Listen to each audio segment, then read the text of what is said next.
Unang-una po, nung panahon po ni Pangulong Duterte, ang Pilipinas ay nire-respeto halos sa buong bansa, buong mundo. Nire-respeto po ang ating bansa. Pangalawa, pagdating sa peace and order, napakapayapa ng buhay nating lahat noong panahon ng pamamahalang Duterte.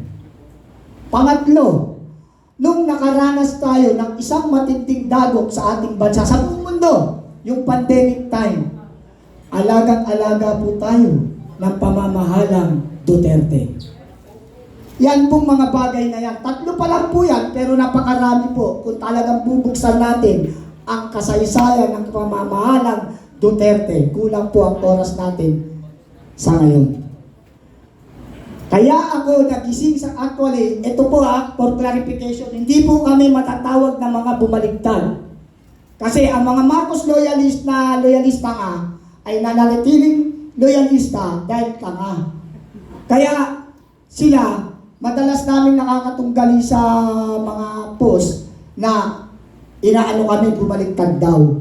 For clarification sa inyong mga Marcos loyalista nga, hindi po kami bumaligtad. Kami lamang po ay may tunay na pagmamahal sa bansang Pilipinas. Kaya kami ay nagising sa katotohanan na gewang-gewang po ang pamamahalang BBM. Pwede po ba natin ma-expound pati naggewang-gewang para sa inyo ang pamahalaan ngayon?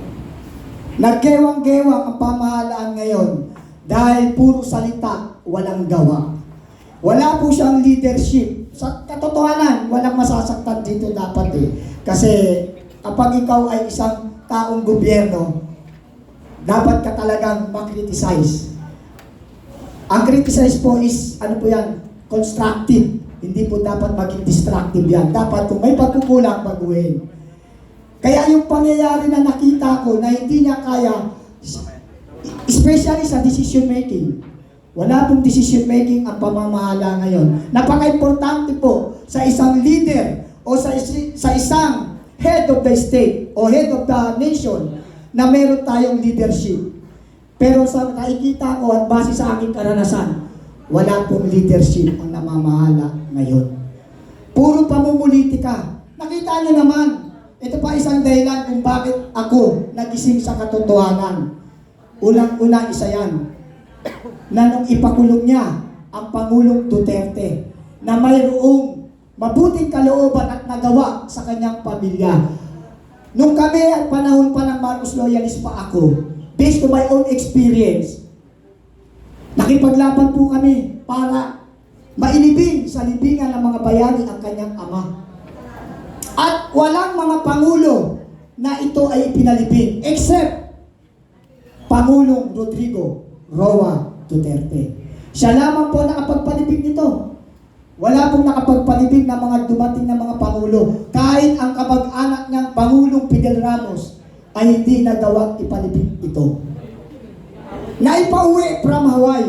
From Hawaii, naiuwi sa bansang Pilipinas, pero yung pagpalibing sa kanyang karapatan bilang isang maituturing nating bayani, dahil nga ito yung naging sundalo at naging magaling na leader ng bansang Pilipinas at kinikilala rin, ay may karapatan ayon sa batas na siya ay mailibing sa libingan ng mga bayani.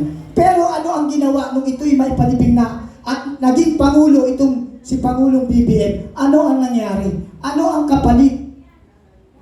Nakipag-connive sa mga ICC o sa Netherlands para makidnap ang ating mabuting leader na Pangulong Rodrigo Roa Duterte.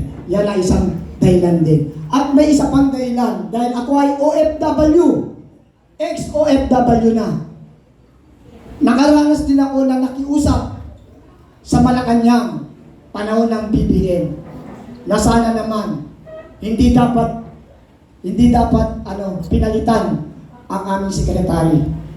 Dahil itong Republic Act 11641, Department of Migrant, ay ang Pangulong Duterte ang nagkaloob nito sa mga OFW. Kaya't malaki malaki ang utang na loob namin mga OFW na ipinagkaloob niya ang Republic 11641 under Department of Migrant Act ay naging batas na magkaroon kami ng sariling kagawaran, ang Department of Migrant Worker. Pero hindi ako pinakinggan. During that time na ako'y nakikiusap, ako ay leader pa ng Marcos Loyalist. Masakit para sa akin na ako isang leader ng OFW advocate ay hindi pinakinggan na ako'y may bahagi din ng kanyang pagiging Pangulo na ating pinagsisisihan ngayon kung bakit ako sumuporta. Kaya yan ang dahilan, kaibigan, kung bakit ako ay nagising sa aking pagkabangungot. Maraming salamat. Magandang hapon po, Henry po sa European News. Sir, kung susumahin po, nais po ulit natin na pagdikitin yung Solid North at Solid South. Paano ba natin makukumbinsi yung parehong panig po na magkaroon ulit ng magdikit ulit yung sanib nila, gayong nagkaroon ng labat yung Norte sa South at nagkaroon ng labat yung South sa Norte. So paano ba natin sila ulit makukumbinsi po na suportahan yung Solid North at Solid South na itinutulak?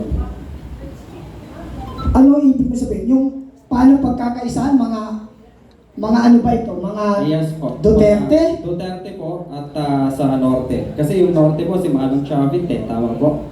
So yung South po si VP Sara. So paano ba natin sila mapagkakasundo ulit na suportahan po yung tinutulak po yung mga politiko? Actually, andito ang Solid North natin. Ang Norte kasi sa ngayon, dapat sa likod. Pero okay lang.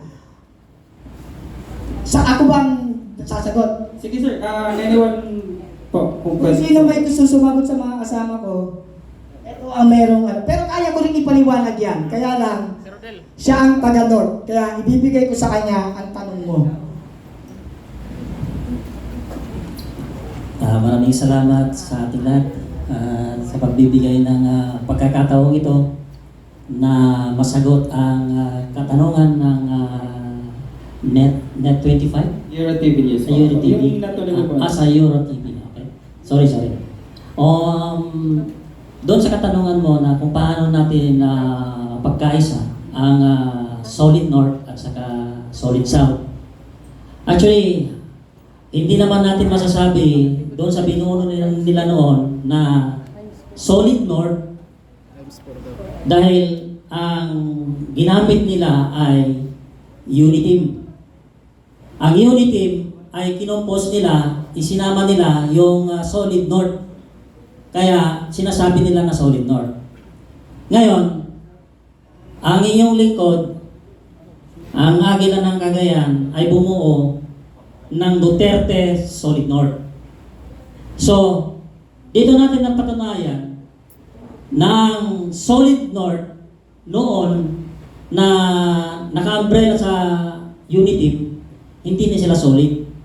Dahil na sa atin ang karamihan na sumusuporta noon kay BBM sa Norte at ngayon nandito na sila sa Duterte Solid North. At sa katotohanan, meron tayong binubuo na SEO Force para sa mga ating mga bashers dyan na nagsasabi na ako lang daw ay mag-isa. For your information, during the campaign of Bongbong Marcos, ako ang nag-organize ng kilusan ng mga bagong leader sa Pilipinas at registered dyan sa SEC at ako ang nagparating ng 180 van units na nagsuporta kay BBM dyan sa Mandaluyong headquarter at ako ang nagpatawag ng daan-daang leaders mula doon dito sa Norte hanggang doon sa Mindanao. Sumakay pa sila ng eroplano, gumastos sa lahat yan dahil kami ay nagkanya-kanya kami. So, ngayon, kung tayo ang magsasabi ngayon na former Marcos loyalist na gumalaw noong panahon ng eleksyon noong 2022 ay masasabi ko Duterte Solid North at Duterte Solid South ay nagkakaisa. Maraming salamat. Sir, sorry parang lang. Kung iisipin ko, sa inyong palagay, nabuwag na yung Solid North na hawak dati ng nabuo ng BBM. Yes. Dahil ako ngayon, ang mga grupo ko, Solid North ang hindi ko inano yung Ilocandia, no? Ang North, pag sinabi mong North, Luzon.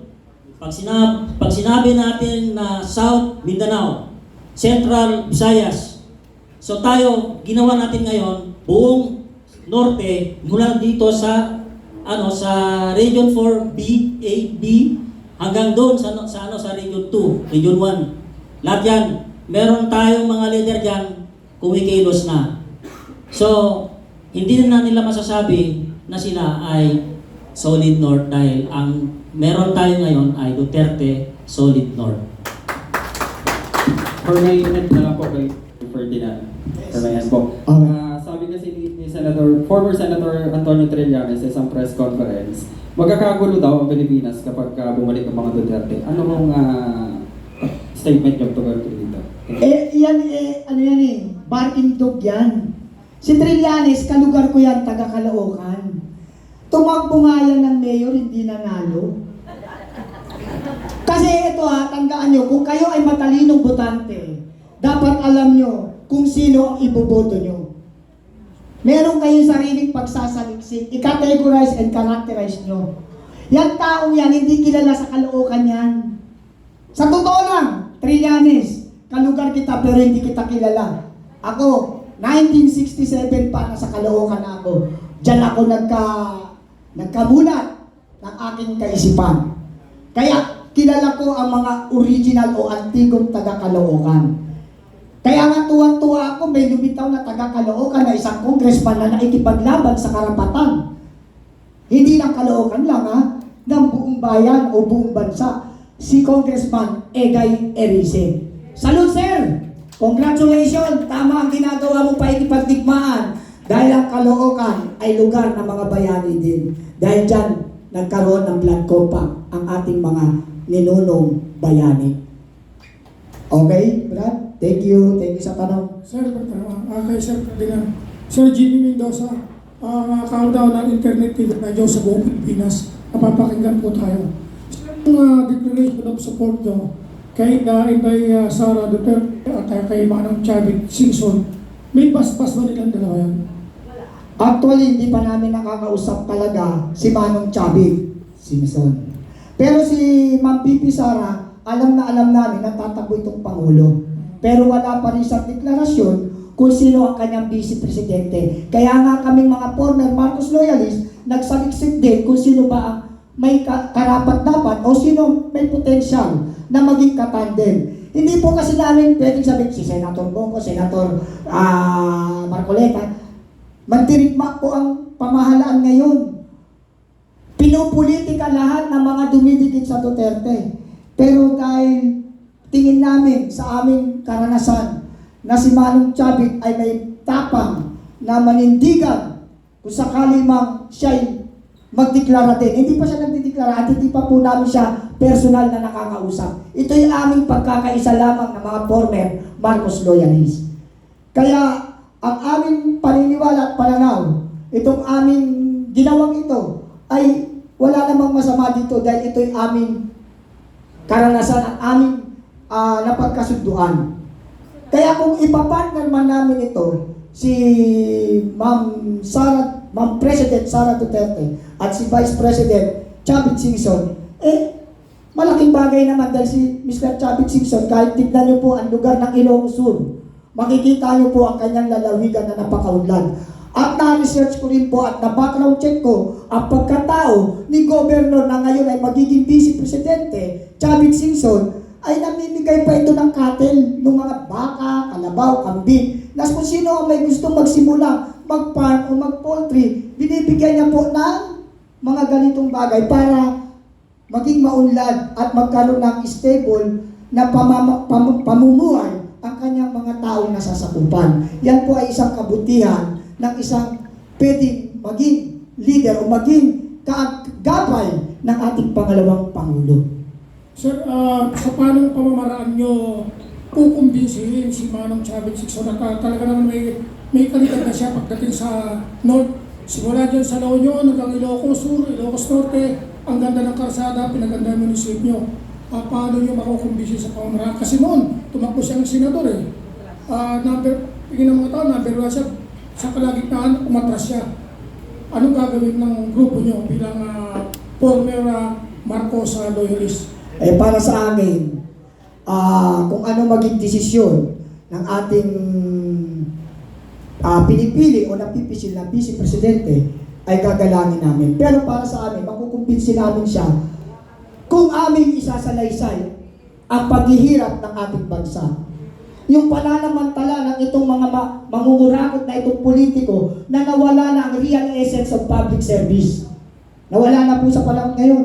Puro pamumulitika. Makukumbinsi namin yan, iiyakan namin dahil ang bansa natin ang sinusurvive dito, hindi ang mga sarili namin, ang buong bansa. Ngayon, kung ang may kapasidad na may tapang na makipaglaban para maging pangalawang Pangulo, ang nakikita nga namin ay si Manong Chavit Singson. At dyan namin siya kukumbinsihin na Manong Chavit, please, maawa ka na. Ang bansang Pilipinas ay lumalangoy na sa kumunoy ng kahirapan. Sir, nabanggit nyo kanina yung mga ginawa ni former President Rodrigo Roa Duterte na patahimik ang buong Pilipinas, natulungan ang sambayan ng Pilipino sa pandemic, nagkaroon ng talagang matinding battle sa paglaban sa droga. So, lahat tayo makinabang dyan. Ano yung expect nyo kay Inday Sara Duterte sa panahon ngayon sapagkat hindi narinig ang pangalan niya? Yung mga OFW, biktima ng gera sa gitna silangan, di ba? Taas ng kuryente, taas ng tubig. Siyempre, inaasahan din siya ng siyempre Pilipino, wala siyang galaw.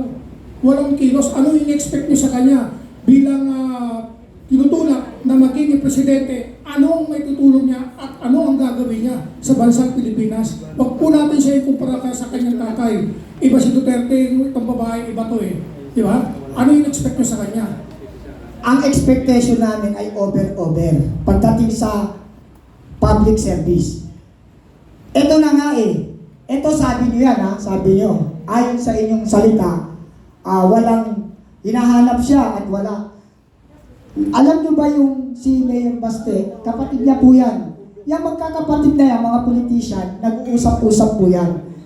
Alam niyo ba na si Congressman Baste, alam niyo ba na Mayor, sorry, correction please. Mayor Baste, na merong container na langis na pinadala sa atin by coordination of Duterte. This is not a matter of Sara but a matter of Duterte because the bloodline of Sara is Duterte. Ngayon, kung ano man ang ginagawa ng kanyang kapatid, ginagawa niya na rin po yun. Pangalawa, sa mga sunog, sa mga nalindol na bagyo, ang OBP, batid ko yan dahil ako'y nakakasama minsan sa mga relief distribution. Gumagalaw po. Hindi po totoo yung na inyong pahayag na hindi gumagalaw. Gumagalaw po. Ito nga ang masaklap eh. Sa kabila ng gumagalaw ang pangalawang Pangulo, ay ini-impeach pa. Ginagawa ng problema para hindi maging Pangulo. Yan po ang gusto ng mga komunista o ng mga hindi talaga umaayon sa kapayapaan ng taunlaran. Gumagalaw po ang ating pangalawang Pangulo. Kung may nakikita niyo po, nung siya ay under local government pa, nung si Mayor Inday Sara ay mayor pa lamang, kung nakita niyo po yung public televised na meron siyang sinapok na sheriff, siguro naman hindi po lingid sa inyong kaalaman, lalo na sa mga vlogger na nandiyan sa liksik at aware sa kaganapan ng ating bansa, ay alam nyo yung nangyari nung sinapak ng ating mayor pa siya noon sa Davao, sinapak na yung sheriff. Maraming nag-side, negative side comment at marami rin positive. Ang sabi nila, bakit ganun ang ginawa? Pero may dahilan po yun. Dahil yung mga settler po doon, yung mga squatter, pinapalayas po without, walang relocation, walang pagtitirhan. Hindi po mga mahayop ang mga Pilipino. Tayo po ang lihitimong may-ari ng lupang Pilipinas. Pero binapalahura ng mga politiko. Kaya doon po, isang malaking nagawa po yun ni Ma'am BP Sara Duterte. Biruin mo, nanapok, babaeng tao, doon pa lang nakikita na natin na siya may malasakit sa mga mahihirap na mamamayang Pilipino. Dahil pinapaalis yun ang maninginabang mga oligarko. Sir, last na lang, sir. Yung former Marcos loyalist, nationwide ba kayo at ilang ang mga miyembro at opisyalis nyo para sa kapakanan ang narinig kasi lantaran na to yung usapin na ito, di ba? Supportan nyo Ilang kayong opisyalis, ilang opisyalis yan? Nationwide ba yan? Ilang miyembro ba yan? Para marinig ng mga tao na napakalakas ng inyong dating para suportahan si Chavez Singson at Inday Sara Duterte kung mananalo presidente siya. Panalo na po, ikukonsider ko panalo na po. Ngayon, yan po ay hindi lamang po kami local. Kasi sabi ko nga po sa inyo kanina, introduction, I introduce myself, I'm ex-OFW, advocate leader. Ngayon, alam niyo naman po, ang mga OFW, under din sa akin, na international po yan.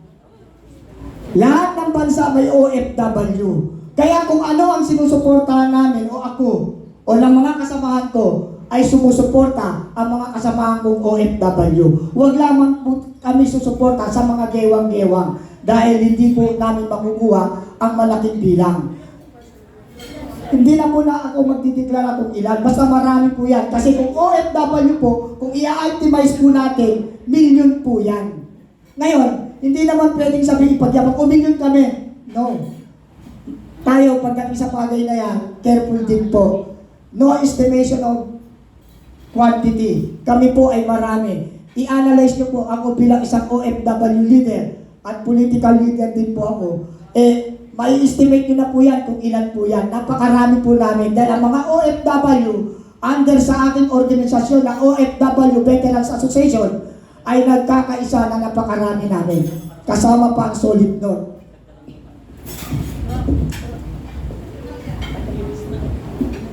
In addition dun sa katanungan nyo, sir, kung tatanungin po ninyo kung ilan ang mga former Marcos loyalist, as per doon sa record ko na nakabookbind ng halos 1 dangkal na mga leader ko na ipinasa ko doon sa office ni BBM, meron akong mga leader mula sa Cagayan, Isabela, Apayao, Kalinga, Ifugao, Nueva Vizcaya. Meron ako sa Quirino Province, Aurora Province, San Jose City, Nueva Ecija, Pampanga. Meron ako sa Tarlac, La Union, Baguio City. Meron ako sa NCR, sa Valenzuela. Meron ako sa Pasig, Marikina, Quezon City. Meron din tayo sa Laguna, Las Piñas at Muntinlupa. Meron din tayo sa Quezon Province. Meron din tayo sa Aklan Province. Meron tayo sa buong dito sa Panay Island. Meron tayo sa Palawan. Meron tayo sa Visayas. Meron tayo sa North Cotabato, South Cotabato. Meron tayo sa Davao City at Pulo-Sulu. Yun ang network ng kilusan ng mga bagong leader sa Pilipinas. Kung gusto niyo makita, nandun sa office ni BBM yung halos 1 dangkal na record ng mga leader lang yon, hindi yung mga butante, leader po. Maraming salamat po. To satisfy lang po yung inyong mga question.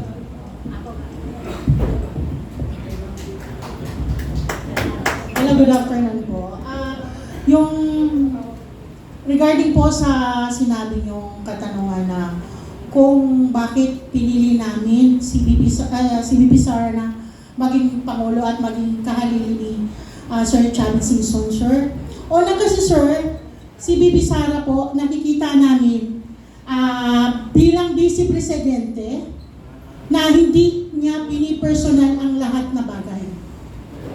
At ang nakikita pa namin, sir, pareho silang dalawa na parehong naglingkod na may malasakit sa kanilang nasasakupan. Marami na po nangyari kay BP bilang BP Presidente. Subalit personal po ginagawa sa kanya at binaliwala lamang niya ito. Dahil ang sa kanya maglingkod sa mamamayan at marami ng bansa.